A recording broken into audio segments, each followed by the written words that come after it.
Hi everyone, and welcome back to this week's episode of Her Daily Rhythm. If you haven't met me before, I'm your host, Natalie Smyth. I'm a qualified naturopath and meditation teacher, and I'm guiding you on this journey with our sponsors, FemVed, who are all about democratizing healthcare for women, supporting women from menstruation until menopause, and they have an incredible platform of resources to help you out. But in this week, it's a solo cast with me, and we're diving deep on getting to know and understand our cycle and how your cycle impacts your mood, energy, and your needs. And we're hearing a lot about self-care and how self-care is in a bottle, or it's like this consumerist approach to self-care. But if in functional medicine, if we look at our menstrual cycle as a vital sign, just like our heart rate or how our blood pressure affects ourselves, it reflects the interplay between our hormones, our nutrition, our stress load, and our community connection too. So when we're able to live our life in sync with our 28-day cycle, we're lucky that our bodies is always giving us this feedback compared to men who daily they have a 24-hour cycle, right? So if we understand where we are in our bodies, in our cycles, it better prepares us to handle our families, handle our relationships, handle our workload and the world around us, so we can fuel ourselves. So I really would love to go deeper, do a deeper dive for you. And as always here at Her Daily Rhythm, we're looking at how does our body, how does our nutrition impact us? How does our thoughts, our mental health impact us? And how is the environment, how are we connected with each other within our communities? So it's really always a balance, and there's opportunities in our cycle to do that.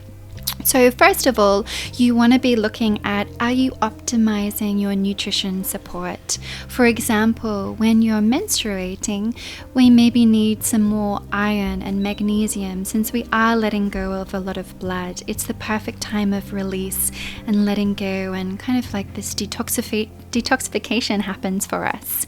Also, balancing your stress and sleep. Your cortisol and sex hormones share a precursor. So when there's moments of higher stress, this can disrupt our progesterone production, and that kind of leads to this fatigue and PMS picture. And then also, if we know and operating our lives in line with our cycle, this is how we can align our activities and our workload. For example, science shows that when we strength train in our follicular stage, we receive better outcomes as well. So over time, adding just these small tweaks that I'm about to share with you will really shift you from burden and burnout to this whole-centered living where you can really trust yourself and set out appropriate boundaries, understanding where you are in the workplace and when to utilize this energy and when you retract. But it never disconnects you from creating structure or your outcomes, or you can actually achieve much more when we are aligning ourselves in this cycle, even though you are having more rest. So I really want you to realize that having your cycle, menstruating, is a privilege, not a burden. I know now in modern society, a lot of us are experiencing so much pain, pressure, stress from our menstrual cycle. PCOS is rife, endometriosis is rife, cramps and things like that. And I know it can cause so much stress, which is rising that cortisol, but it is absolutely a gift to menstruate, to birth, to create. And I thought I would share with you what I love. In our traditional societies, they saw the moon, the waxing of the moon and the waning of the moon as representative with themselves. And often when we are going through menopause or post-menopause and you're not physically cycling, you can still see how connected you are to nature by following the moon cycle. So you can go through that planting seeds phase, the waning and waxing, and coming back into your centered place. So in Ayurvedic texts, the moon's waxing and waning mirrored our own cycles of that build up and release, that fullness and release. And in the Zuni of the North African they call the menstruation water ceremony. So it's that purification and renewal again. And then in the Hildgard of Bengen root, the woman's womb is like the moon. It's that monthly waxing and waning. So these traditional communities had never met each other. They only thought that where they lived was the whole world. But they're all seeing and creating these stories that all connect to ourselves. So we do mirror the world around us. So I just would love to remember that. So before we dive a little bit deeper, our body is always giving us clues and information as to what we need. We think that a product, anything outside ourselves can fix us or give us the answers. It's always temporary. But your body is always screaming out.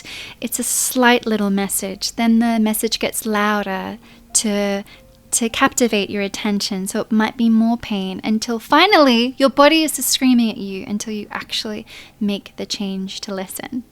One of my favorite sayings is, sickness is the Western form of meditation, because it's only then do we listen, honor ourselves, and rest. So let's do a pre-cycle check-in to see where you are to really honor yourself. So if you're listening to this on the train or something, maybe, just close your eyes and check in to see where you are. Otherwise, grab your journal. So day 1 to day 5, as we know, is menstrual. So we call that the inner winter. So are you bleeding, or have you just finished bleeding right now? And so your body might be calling for stillness and this more internal inward reflection.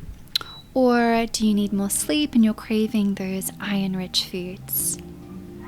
Or are you in day 6 to day 13 in this follicular stage? So we call this the inner spring. And do you feel like you're having this more fresh energy? You're feeling lighter and clearer, and you're starting to experience more mental clarity. This is a time of visioning, starting something new, and you'll be more inclined to eat raw, fresh foods. And then how about are you around day 14 to day 16 in your ovulation? And so this is give or take. This is on a 28-day cycle. So it could be day 11 to day 18, depending where you are. It's all individual. But we call this the summer. Are you feeling a little bit more sociable and magnetic and more expressive and outward and wanting to plan for greater connection and collaborations? And this is when we can let our creative force flow and shine. Or maybe are you coming to the latter end of your cycle around day 17 to 28, and this is the luteal phase. This is our autumn.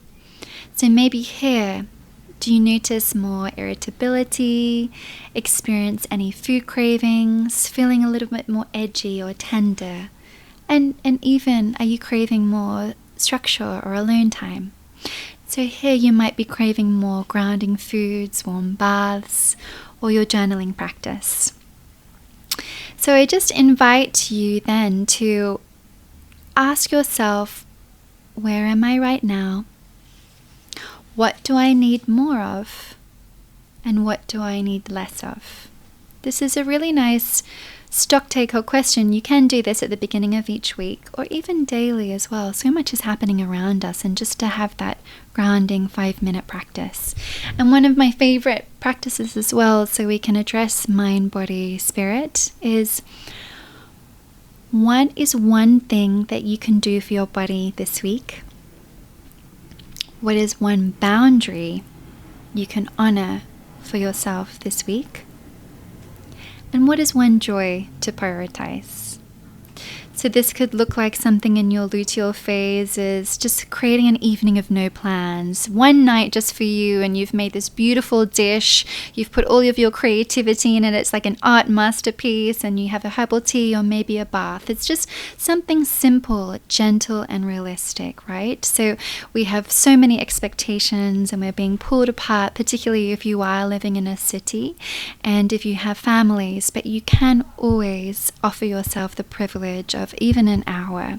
And it is expressing those boundaries, I think, is really important for women too.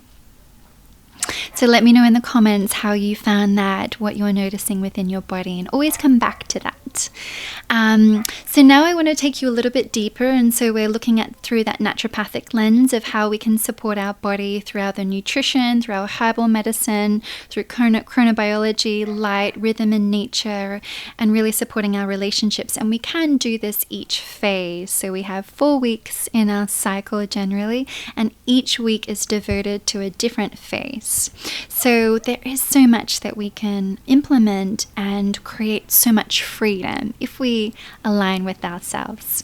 So going back to our menstruation, which is day 1 to day 5, it's that inner winter. So food, we really want to be focusing on aiming for about 20 to 30 milligrams of iron. And so we can get this from our lentils, spinach, grass-fed beef, and really pair it with your vitamin C to boost that absorption. And so we know that nature and food preparation, there's always this synergy of how nutrients feed off each other. And so herbs to support you in this phase is something called raspberry leaf and lemon balm. So this really supports your uterine, and it's really calming as well. So there's usually no contraindications in this. If you are pregnant or with all herbs, always consult your medical professional and just check in with yourself. But those teas are very calming. They're supportive for your body. For our mind-body practices, we really want to be focused because we are menstruating right now is restorative yoga or maybe a gentle yin. And so we know that research shows these slow movements reduce prostaglandins in our system, and prostaglandins are responsible for those cramps. So how do we do that? We do that by decreasing our HPA axis, reducing that cortisol. So really keeping that cortisol low is important during this first phase. And to support your detoxification, we want to look at dry brushing to support that lymphatic movement. If you get a dry brush just before you go into the shower, just 2 minutes, that's all you need. But then also that helps with that shedding, that movement of your body, since we're not doing intense movement at this time.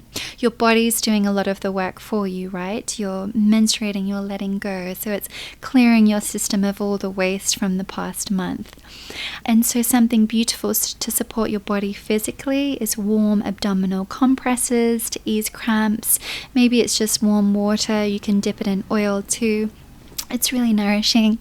And then what do your relationships and your community require at this time? So just a short check-in call with a close friend. Research now shows that vulnerability releases cortisol, right? Instead of holding things in, we're releasing and letting go. And so to support our melatonin, support our sleep, we want to be focusing about getting into bed around 10 p.m. because that honors our natural melatonin cycle, turning off lights at least an hour before bedtime too, so we can ramp up that melatonin. And so a nice mindset journaling prompt at this time is because you are physically releasing. So what can you release mentally? What can I release emotionally to make space for new energy? Right? We can't release anything if we're full and contained up and we have so much going on. It's always give and take. There's this right relationship. So pause just for a moment and have that reconnection moment of as the moon waves, so do your energies. So lean into rest. And so we can always look at nature because nature is always mirroring us, right? And so trees shed to let in new growth as well. So now we move into about day 6 to day 13. This is the follicular stage. So this is spring, right? We've just shed, planted new seeds into the earth, and so we're wanting new energy and vitality to come up. So nutritionally, this looks something like increasing your protein, adding more B vitamins, rich food, so things like your eggs, your quinoa, your fonio. Liver is really great. Sprouted grains have more nutritional content in them as well. So this really supports your follicular development and also your neurotransmitter balance as well, supporting that serotonin. And so maybe herbs that you might like to practice or play with is hibiscus. It's beautiful for antioxidants, and it also supports your liver for that hormone clearance too.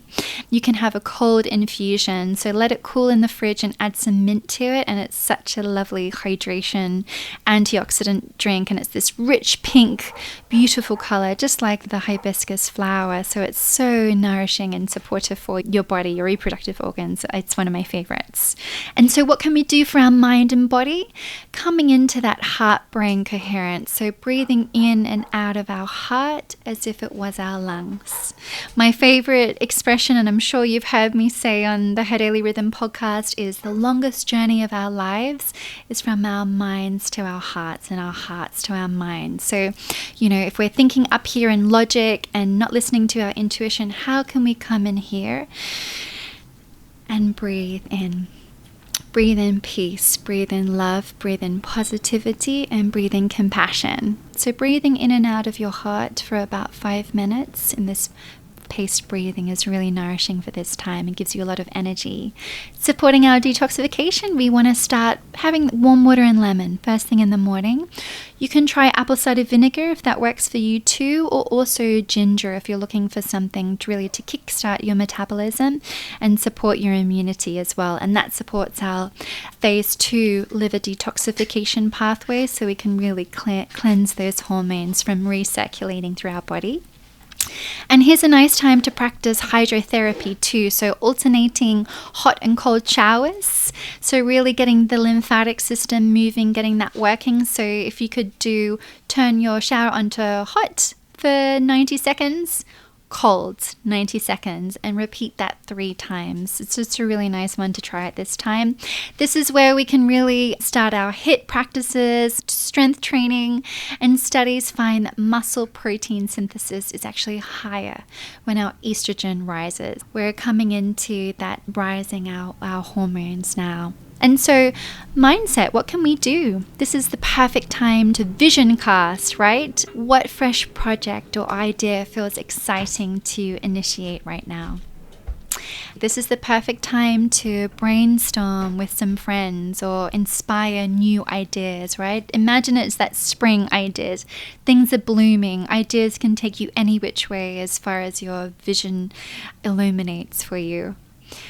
And so now we move into the ovulation phase. So around day 14 to day 16, it can be longer or shorter for other people. And now as we think of ovulation, we're more attractive when we're ovulating, right? Historically, animals we release certain smells.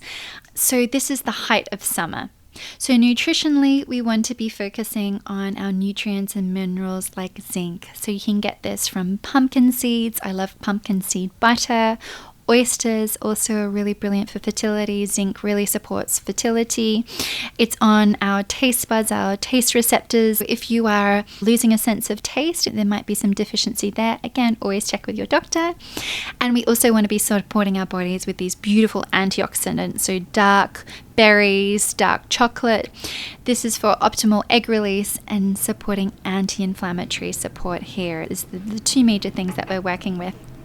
And so if you'd love to incorporate some botanical medicine, some herbs, shatavari and rose. This is a beautiful tonic to support your ovarian reserve, and it's a gentle adaptogen. So it helps you adapt to stress. This is an Ayurvedic herb. So again, be careful if you're on any medication like that, but it's something so nourishing for this ovulatory time. Summer is the time when we come together. It's social. So maybe your practices can involve doing group breathwork practices, gratitude circles, boost your HRV, your heart rate variability by 12%. Detoxification, try something like rebounding or trampolining to release that lymphatic clearance. Hydrotherapy here too. It is the peak summer, so look at doing a cooling foot soak. You can add some Epsom salts to get that magnesium into your system, and maybe some mint. Make it anti-inflammatory and it's extra grounding. So you don't have to have a full bath, but at least you can experience that water therapy that really helps support your body. And for physical and lifestyle performance, social. So we want to get into dancing. We want to get into things that are fun, or partner workouts. There's so many running clubs going on at the moment, right? And so when we move together, that increases our endorphins, and community bonding links always reduces that cortisol together. And so a mindset prompt around this time is, how can I express my voice or creativity more authentically this week? You know, I'm seeing everywhere around us is we're moving away from looking like we have life perfect. It's how can we be more authentic? How can we be more truthful in ourselves? Because things will collapse as whether or not we like it or not. So we might as well be the full version of ourselves. And the more we move away from our authentic truth, the more we have to unravel and come back to our center. And so in your relationships and community, can you allow your voice to shine? Can you create like a community call, a community meetup or a picnic or something like that? And bonus points for doing it in nature too, because we know having that green hour, forest bathing releases our cortisol.